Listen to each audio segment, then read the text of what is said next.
I'm Dump Truck DS. Welcome back to Mapping for Quake.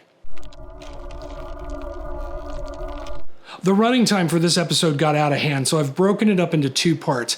And what we're going to cover today is some advanced lighting tips. This is by no means a comprehensive lighting tutorial, but there was a map that I played not too long ago that had some lighting issues, and I reached out to the author and said, do you want me to take a look at your map and with an eye towards lighting? And that's exactly what this is about. So hopefully you get a lot out of this. It's really geared towards beginners and maybe even intermediate folks, so take a look.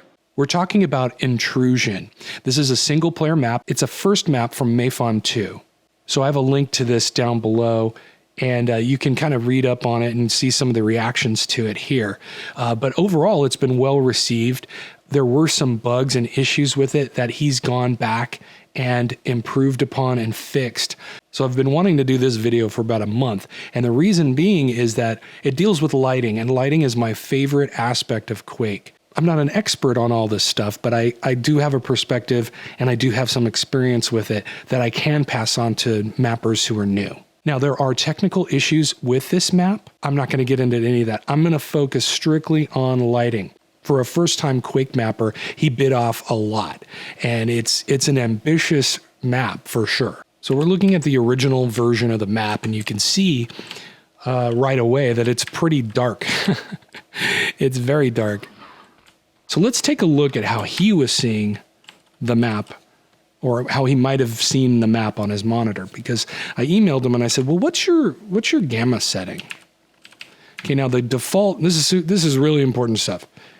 The default gamma is usually 1, and the default contrast is 1. I asked MAFON what his gamma was. His contrast was 1, but his gamma was 0.65. And I'm going to hit enter now, and you're going to see what 0.65 looks like. Much brighter, as you can see. So he was mapping and playing with this gamma level, and as you can see, it's pretty bright, right? I mean, there's nothing wrong with this map. I mean, there's some aesthetic things we could improve upon, but hey, I can see everything, right? So most likely, and I don't know this for sure, but his monitor might be kind of dark. It might be on the dark side. That happens, different monitors from different manufacturers. They might have a different, setting, or something might be off. This is super important to get in the habit of when you're lighting your level. Contrast 1, gamma 1. That's where you need to start. And if your monitor's too dark, you're going to have to do something else. This is the way you should be lighting your levels, because this is the baseline. And by the way, that's what brightness is. Brightness, when you adjust this, you're adjusting the gamma. So I'm going to raise this up and see what that level is. And then we'll type in gamma, and it'll tell us the setting. It's 0.8. So we're here at gamma 1, and I'm looking at the level, and there's kind of this flatness to the lighting. And there's a very specific reason for this. And I've started to see new mappers who are using, particularly using Jack, that I see this a lot. They have a light key in their world spawn, and I'm going to show you that in a second. But what that does is gives a kind of a minimum light level. And you might think, hey, that's great, right? No, it's not great. It leads to very flat lighting across your level. And I know it's probably kind of tough to see on this because it is so dark. Maybe I should go back up to gamma 65 and see. It actually helps to look at it this way. Look how flat it is. I mean, you can see the shadows here on the wall, but they're not very special. There's not a lot of contrast there, with the exception of these hot spots that you have from the actual light entities. So here's his map. All right, let's take a look at this light key value here in his original map. See right here, the world spawn in Jack. I know that when you come up to world spawn, that's a selection. You're like, hey, I'll put a light setting. Do not do this. By the end of this video, I'm hoping you understand that you really don't need this. You just need to learn some tricks and some shortcuts that will help you light your level fairly quickly. You can create sunlight in a map from the sky brushes. Now that won't help you inside and underground.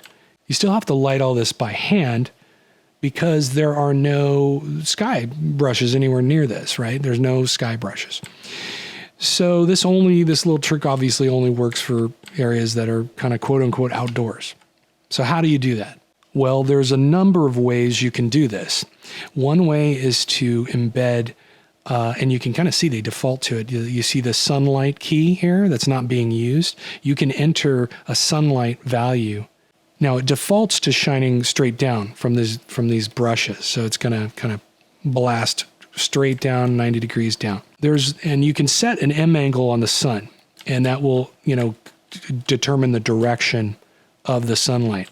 But I like this other method. There's an alternative method.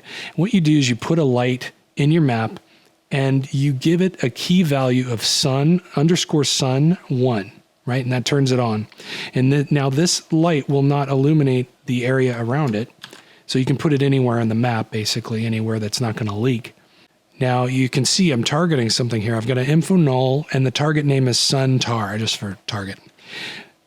So I set a target as suntar and a target name on the info null as suntar. And now what's going to happen is this will determine the angle that the sun is shining in.